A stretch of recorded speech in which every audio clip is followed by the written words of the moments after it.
Superheroes or prophets. Most people can instantly identify the movie character or superhero they relate to. They can map out the arc, the struggles, and the triumphs onto their own life. Yet, if you ask which prophetic story mirrors their inner life, the answer is often silence. That silence is not harmless. This is more than a lack of religious literacy. It is a symptom of a quiet, systemic takeover of the human soul. Rather than having a life guided by Scripture, we unknowingly opted for one written in a script. We are living in an era of unprecedented anxiety, unknowingly fueled by a narrative we've swallowed without even knowing it. The belief that we are the sole authors of our destiny. This is the serpent's promise, the ancient lure that tells us we can engineer our own outcomes and secure our own futures, independent of divine decree. But this promise of control has a hidden cost.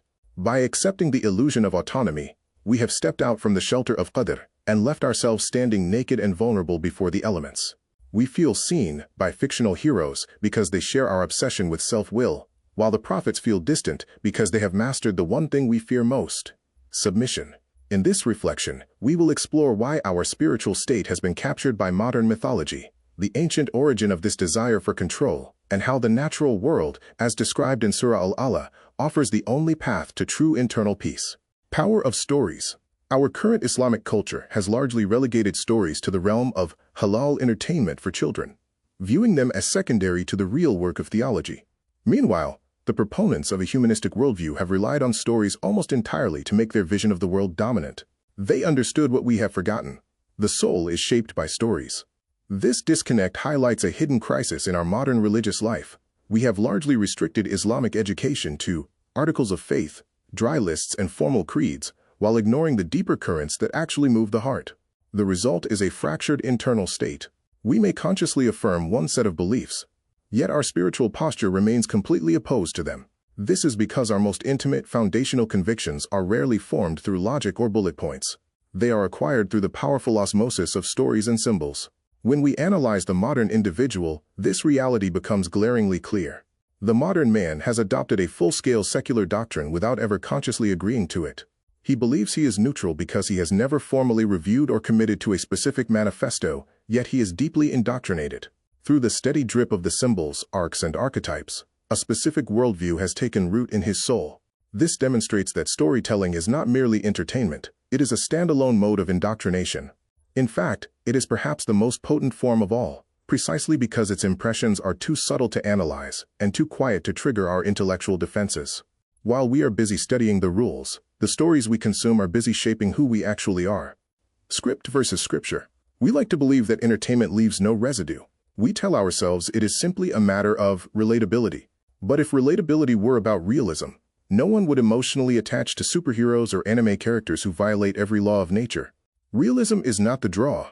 Subconscious alignment is. The prophets feel distant because their orientation is fundamentally different from the modern ego, which is centered on self-determination rather than submission.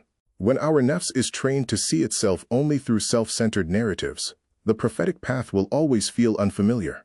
This training isn't just limited to the cinema. It has colonized our entire concept of success.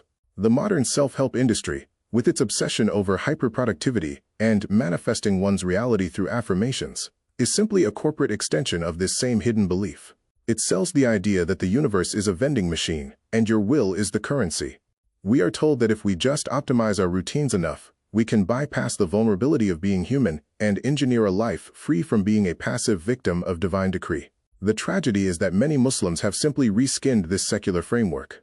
We have switched affirmations with dua and the universe with Allah, yet we maintain the exact same internal posture. We approach our Creator not as slaves seeking His wisdom, but as customers demanding He fund our personal script. We aren't seeking to align our will with His, we are trying to use Him as a tool to bypass His own decree. Our worldviews are shaped by the hidden framework embedded in the stories we consume. We are caught between two conflicting arcs. To move from the script to the scripture, we have to recognize the fundamental difference in the perception of each. The scripted arc, humanistic narratives built on refusal, the refusal to submit, and the insistence on carving one's own destiny. It views life as a series of obstacles to be conquered by sheer force of will. In this arc, the hero is the primary mover, and success is bending the world to your desire. The scripture arc, Quranic stories revolve around surrender. They center on a will harmonized with the divine decree. Success is defined by how much the heart can trust Allah's decree.